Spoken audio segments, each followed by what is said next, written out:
morning and welcome to the NBA Daily for December 11th, 2025. I'm Dave DuFour here with Zena Keita. Coming up, the Spurs and the Thunder are moving on to Vegas. We have Andrew Schlecht live from Oklahoma City. We have Weiss from Los Angeles.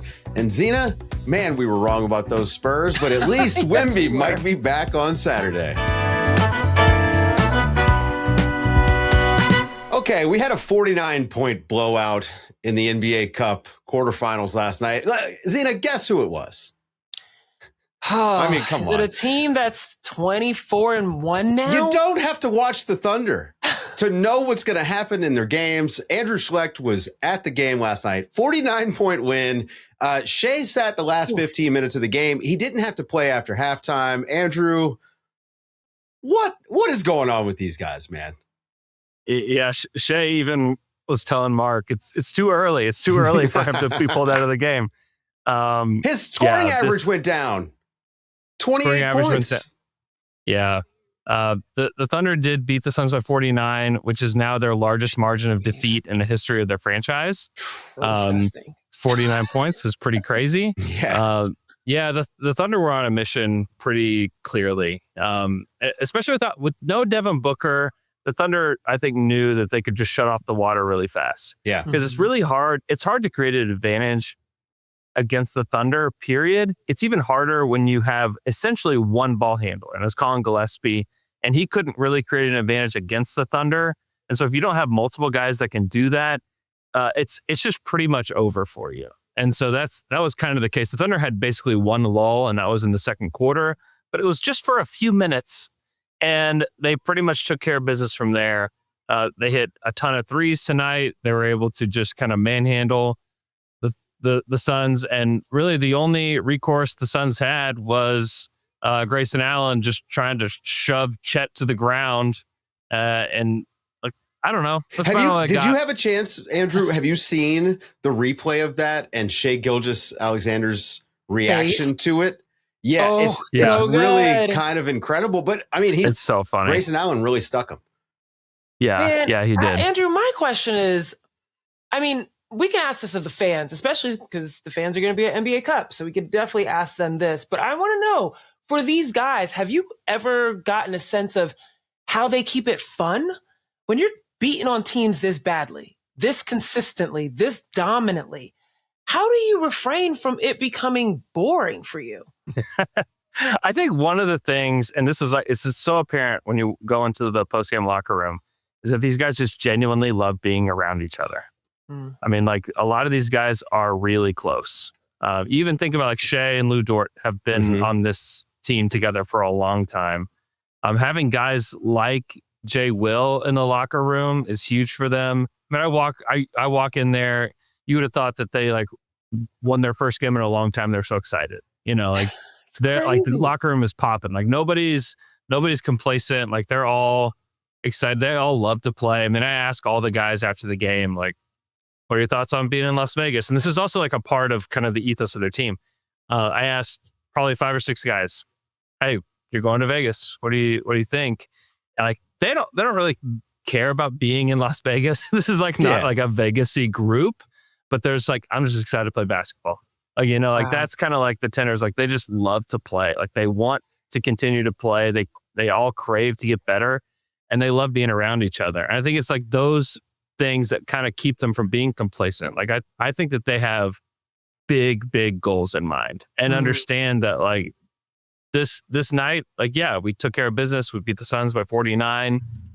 Like this is not the goal. It's not to destroy the Suns. It's to win another championship. And so I think that they are very driven to just get better day by day. And, you know, I don't notice any complacency so far.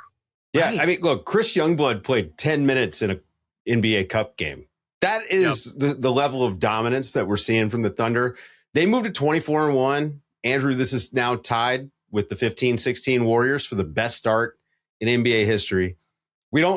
As we're recording this, we're not sure yet who they're going to play. Zena and I will discuss the matchup, once we get the results from Spurs Lakers.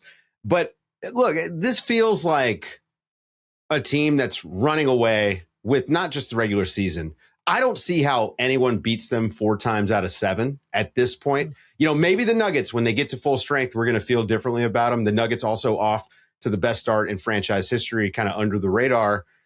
But, what's the ceiling for this team? Because I don't know that we've seen it yet. They've yet to play a single minute this season with their full starting lineup. And that is ridiculous. Yeah, no Isaiah Hartenstein, no Isaiah Joe tonight. Casey Wallace left early with looked like maybe concussion type symptoms. He got clocked. The thing that I think should be most scary for the rest of the league is that the Thunder have the plus 8.2 net rating with Shai and J-Dub off the floor.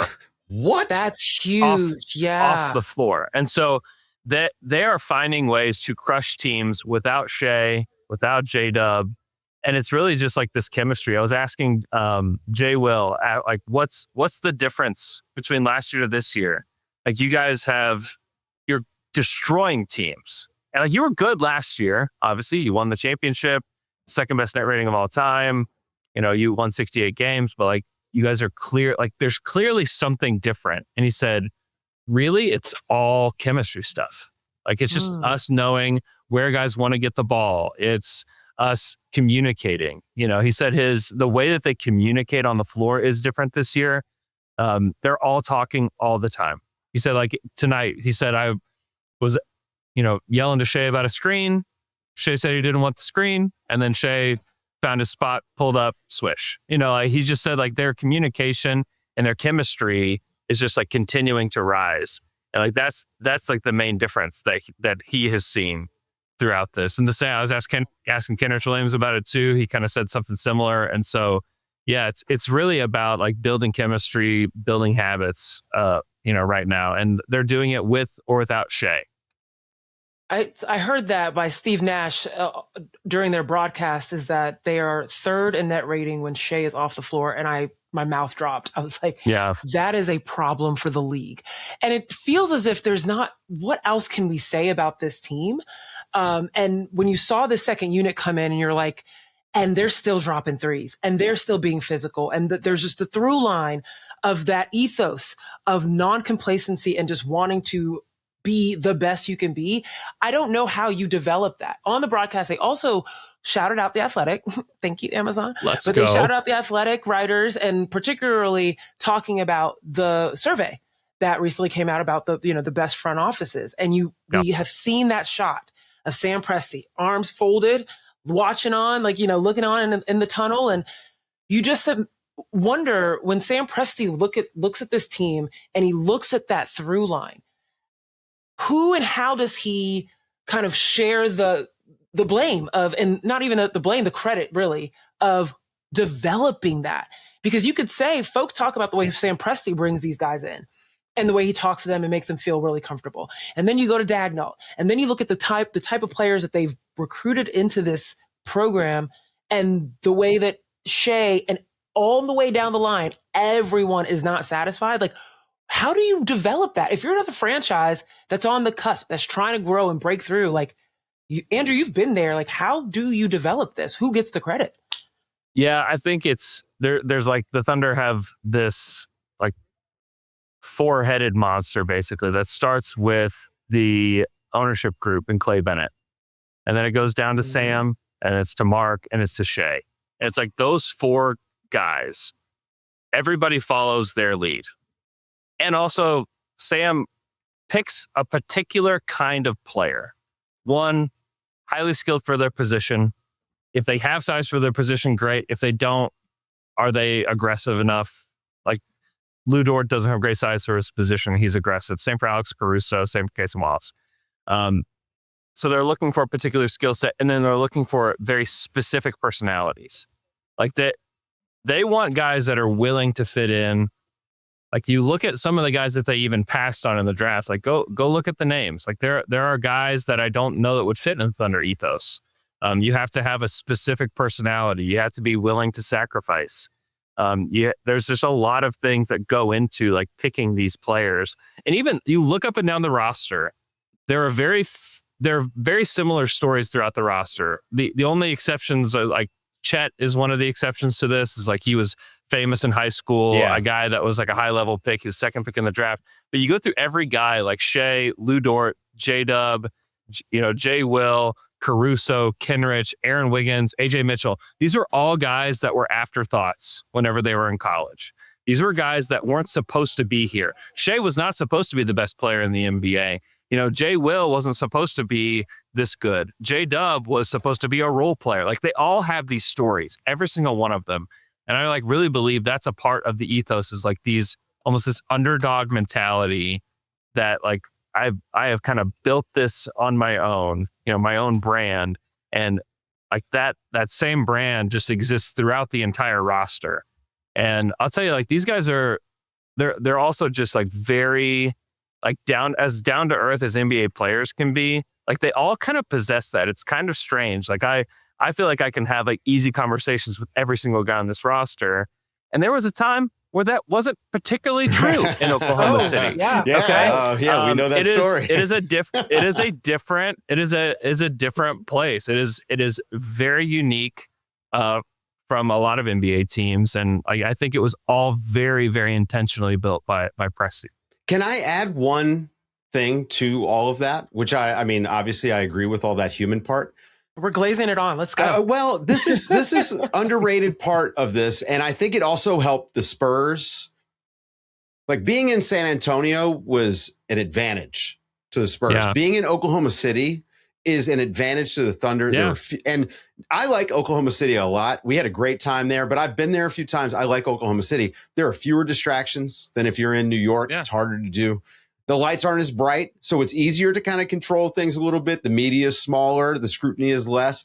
And it's easier to keep these guys, in your program more often because there's just less distraction going on. Again, it worked great for the Spurs. And just like the Spurs, where they had Tim Duncan, you've got Shai Gilgeous-Alexander, who's the best player in the league, maybe. And he's able to be coached like every single guy on the roster. And so when you have that kind of buy-in from your star and your coach, like it feels like there's a real partnership between the players and the coaches. I really think the city itself deserves quite a bit of credit. I mean, and I know that's like a weird thing to kind of focus on, but that as the fifth head. I don't mind that. It's hard to do this kind of stuff if you're the Clippers or the Lakers, or the Lakers actually surprisingly almost always have pretty good team culture. I think that that ownership group has traditionally understood the basketball part of it, and what it takes to have a good team. But man, Oklahoma City is a huge advantage. Andrew, look, the last question I've got here, and it's to your point about how good they are without Shai on the court, because you look at this 24-1. Obviously, that season that the Warriors won 73, Steph was a unanimous MVP. I think Shai is the front runner because I will lean, especially with the numbers that he puts up. I mean, if he was scoring 24 a game, it's different. But with the numbers he puts up, with the dominance that they show when he's on the court, I have him as a front runner for MVP over Jokic, who's having a ridiculous season. I understand.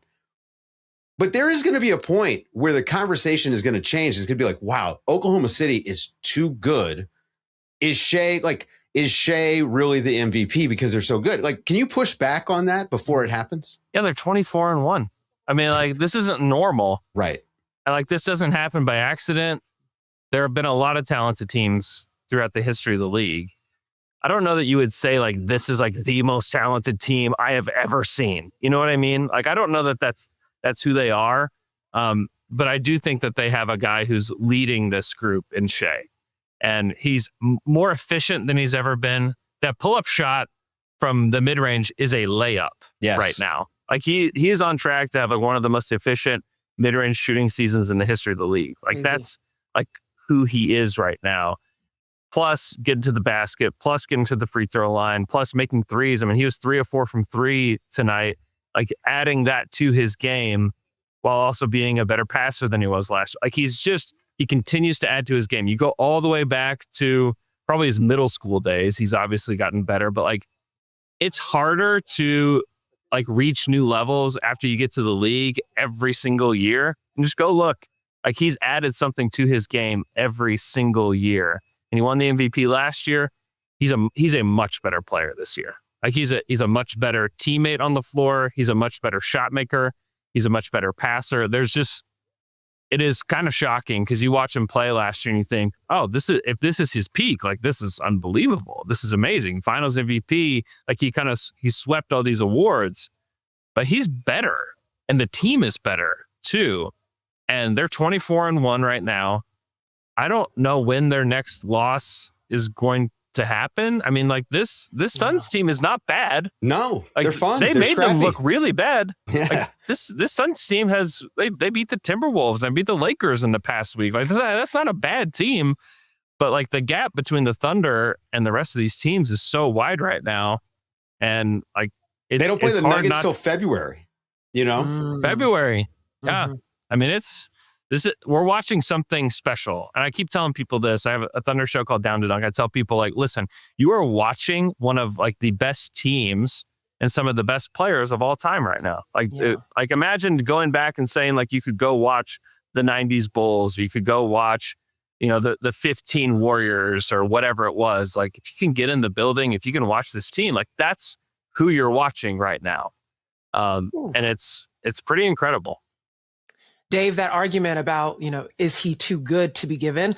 That WNBA fans know that argument so well. The team's too good, right? It's that. I mean, whether it's Breanna Stewart in New York, Asia Wilson in Las Vegas, I've heard that argument. I was triggered as soon as you said it. I was triggered. No.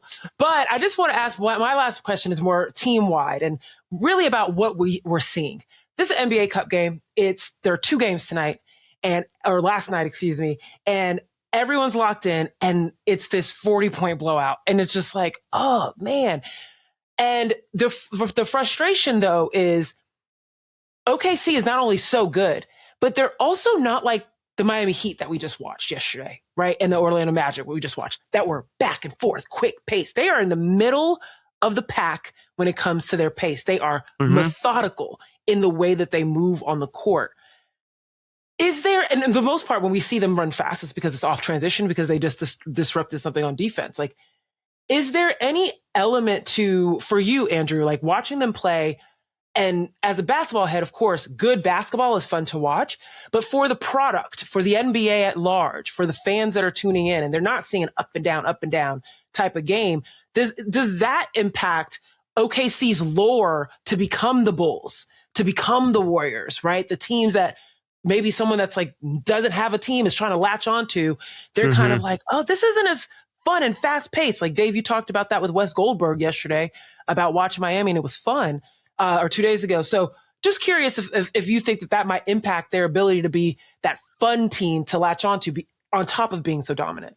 Yeah, I mean, I do think like this team is really focused on getting better. And one way that I think that they are trying to get better is just being able to attack zones, which requires a lot of half-court offense. Yeah. And so I think that they have really worked on that intentionally, and you can see them crack zones like so much faster so far this season. They don't have like a super high flyer. They don't have like Russell Westbrook, but like if you just want to watch dominant basketball, like this is your team. I know that people in OKC are just having a blast watching them. I think inevitably just teams that win like this, I think people will latch onto them. I think that just happens inevitably. Yeah. Whether or not like the style of play or whatever it is something that people love. I don't know that I know the answer to that question. Sure. But I do know that like people in OKC are like enjoying this run and want to see their team dominate, and like people are legit like cheering during the fourth quarter. Like I'm gathering all my notes and everything. Like people are still like excited. Like they're excited for Ousmane Dieng to hit these threes. You know? Yeah. Like they're pumped up for Chris Youngblood to it just makes me think of Adam Silver telling guys, folks, watch the highlights. Right. And that can get folks to get to the wrong team sometimes because you're watching the high flyers as opposed to the good passes. You're watching Case and Wallace go into the middle of the paint and kick it out to J-Dub after, meeting up with Mark Williams in the post. Like that's not the stuff that gets on the highlight reel as much as, the up and down. So that's the only reason I was asking. But I mean, this team reminds me a lot of the 96 Bulls. A lot.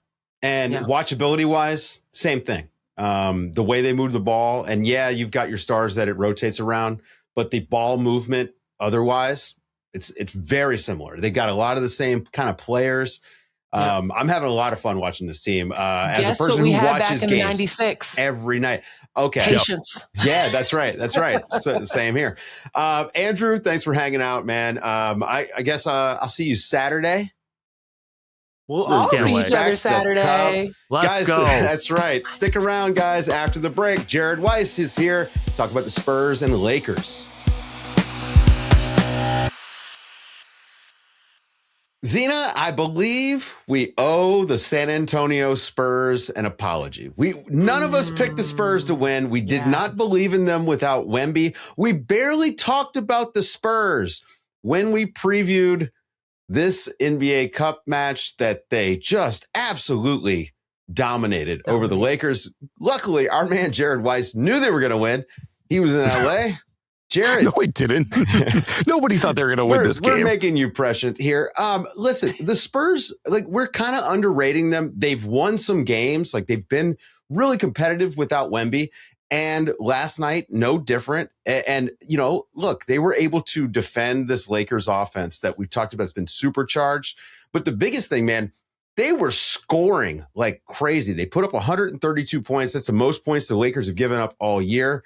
Stephon Castle, 30 points. I mean, just an absolutely ridiculous game out of him. How about those Spurs? He's an animal. It's what's so interesting about what's happening with the Spurs right now is Wemby's been out a month and they've continued to win at the same rate. They're playing really well. There's been some mediocre teams, but they just beat the Lakers at full strength. That's a pretty massive win in the league right now. Mm-hmm. And their offense finally looks like the offense they wanted to run this season.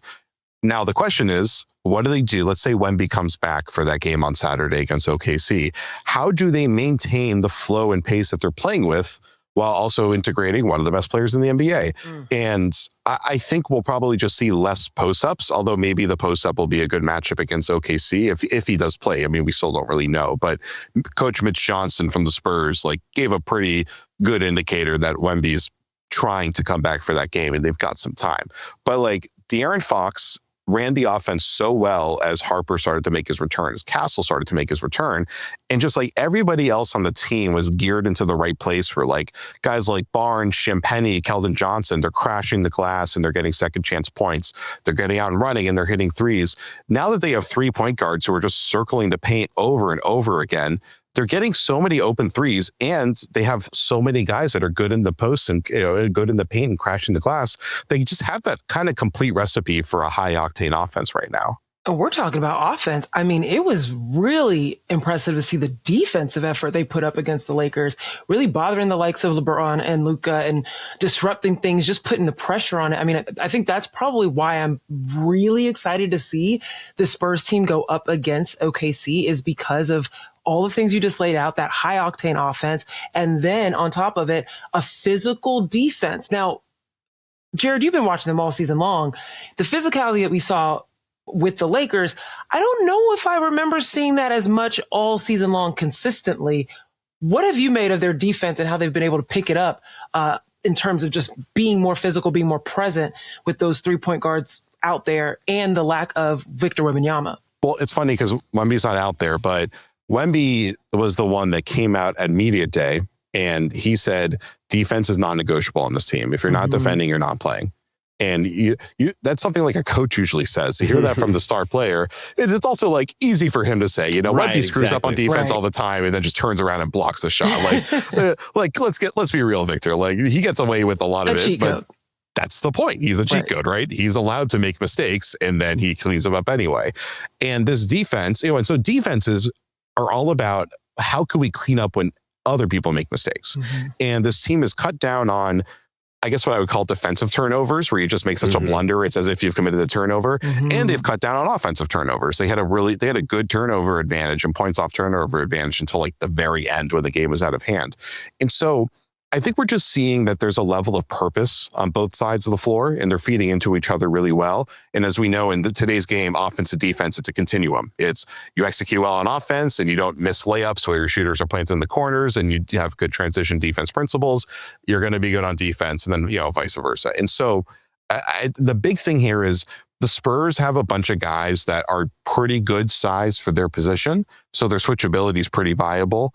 And there's just a lot of guys that just like defending. Like Steph Castle he's an animal, right? Yeah. Keldon Johnson, he's the heart and soul of the team. We had multiple people after the game. I was asking them about Keldon Johnson. They all said heart and soul. Like that's exactly what they said. It's sometimes I wonder if they're just going over talking points and they know what I'm going to ask. They're like, all right, we'll give Jared this one tonight. Yeah. And so, they have all these guys that love the defensive side, and that kind of inspires their offense. And so the irony is that their defensive rating has not been that good this year, and it hasn't been good without Wemby. But watch the game. I think part of it is just they're playing at a pace where they're going to give up transition baskets because they're playing transition. It happens. And we saw the fourth quarter got pretty gross in this game. But they have the ability to chunk it up. And Luka crushed for 28 minutes of this game. And then I remember in the fourth quarter leaning over to our friend Jovan Bua and being like, is Luka in the game? And not realizing Luka was on the court. And, maybe I just got my glasses adjusted today. Shout out Makita. They're one of their 2 stores in the country is right next to Staples. So I finally fixed my broken glasses. Right. And so maybe they screwed up my prescription a little bit, but you're not supposed to not know that Luka's on the court during the fourth quarter. And they just somehow magically made him disappear from the game. And that's a good defense right there. Yeah. Look, these guards, Stephon Castle, Dylan Harper. For young guys, they don't play like it. Stephon Castle, he comes back from this injury. He just fits right back in the starting lineup. Huge game last night. But Dylan Harper is playing like a guy. I mean, this was his 14th game last night. And he had a moment where he got DeAndre Ayton on a switch. And I just loved that he pulled him out to the wing, had an empty ISO on him, got a drive. Now, Ayton did a really good job defending it, and he got nothing out of it. But this sort of stuff, when I'm watching these two guys play, it's as if they're veteran guards. And I think that this is part of why, you can have De'Aaron Fox out there and Castle and Harper, and they're going to find a way to contribute even when the ball's not in their hands. I mean, I compared in the first half of this show, I compared Oklahoma City to the Spurs with Tim Duncan, but I'm now going to compare this Spurs team to the current Oklahoma City Thunder team because they really match up the talent. Yes. Now they're in a different, it's obviously a little bit of a different build, but the talent, you've got a couple of veterans who are key veterans like Harrison Barnes, the Keldon Johnson piece. He's their Lou Dort to a certain extent. I mean, they have so many parallel similarities and they're going to meet now. It's going to be 3 times in less than a week and a half or whatever that is, starting with Saturday night's game. So I just want to fast forward here. You said Mitch Johnson really has signaled that Wemby is doing well and could possibly return Saturday. I want to live in that world. So let's say Wemby's back on Saturday. The Oklahoma City Thunder, they just moved to 24-1. They tied the 15-16 Warriors for the best start in NBA history. Tell me how the Spurs beat them Saturday night in Vegas and move on to the Cup championship. Okay, let me put my scout hat on. Okay, so they're not going to beat them without Victor. I'm sorry. And Spurs fans and Spurs staffers, feel free to punch me in the face if you see me in person. If I'm wrong about that, go for it. I'll take it. But they can do anything with Victor if they're playing this offense. This.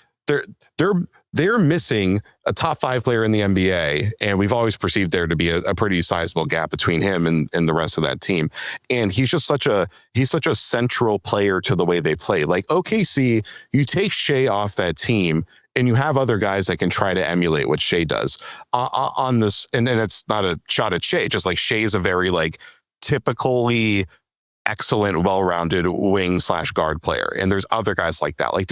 There's nobody quite like Wemby. And Luke Cornett's done a good job filling in for him, but it's a totally different thing. So this team has lost what should have been losing its identity if they weren't a well-coached, well-organized, well-designed team.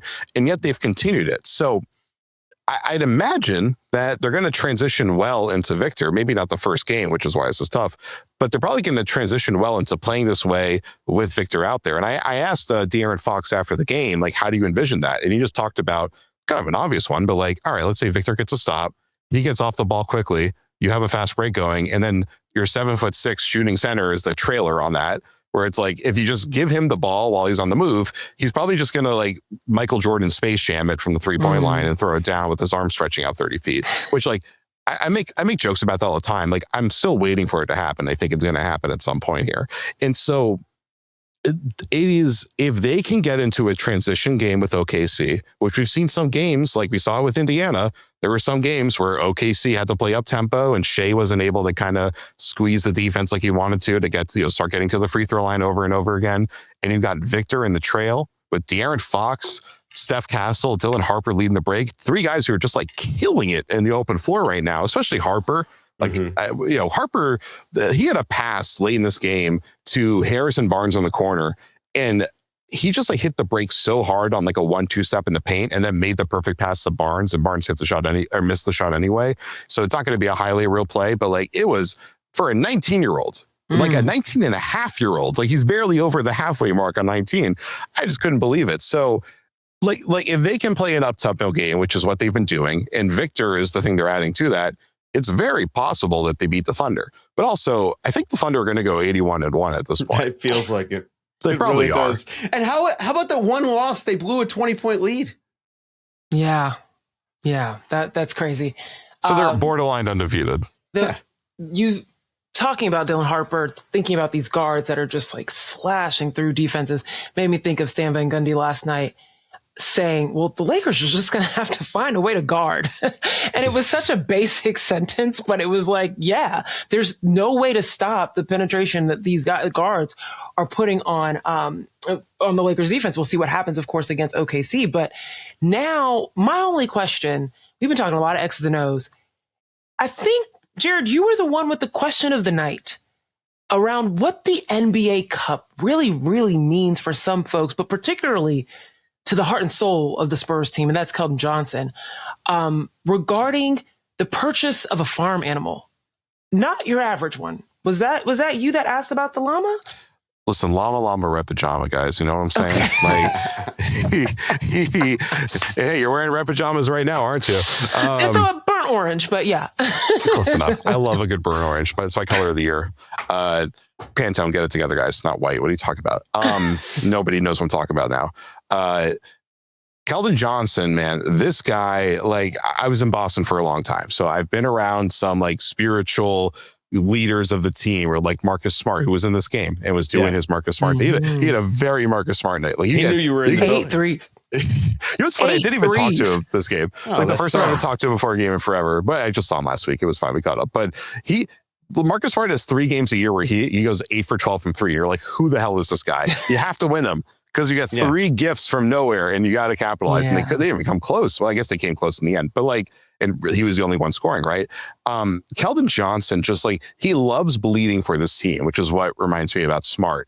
And, you know, franchises that are well run tend to have those guys. Like, they identified this guy in the draft. They're like, I'm going to pick this guy in the top 10. I think he's probably not going to quite be the offensive player that we hope for him to be, but he's just going to run through brick walls over and over, and he's going to like love it. And he's going to, and like when he gets hurt, when he gets a rebound, when he just like gets a team to throw the ball away, that's when he gets the most excited. And you see that from Keldon. Like, Keldon likes it when he hits threes, but when he flies in there and grabs a rebound and passes the ball away and he falls over and someone else hits a shot, he gets up and he screams. He loves helping his team win, and he's consistent with his messaging, and he's goofy as hell. You know, we asked him, like, what are you gonna do with the money? And, you know, we asked him, like, he gonna get a llama? He's like, I'm gonna win this one for the llama. He told Cassidy Hubbarth at halftime, I'm trying to get that llama. Right. He might get that llama. There's a lot of weird animals as pets in Texas, man. I mean, he'll fit right in San Antonio. Well, he has a farm. He has a farm that he runs with his family. And he told me a story about how he had like a cow that broke a fence. So he traded the cow for his neighbor's donkey, but the donkey's a total asshole, apparently.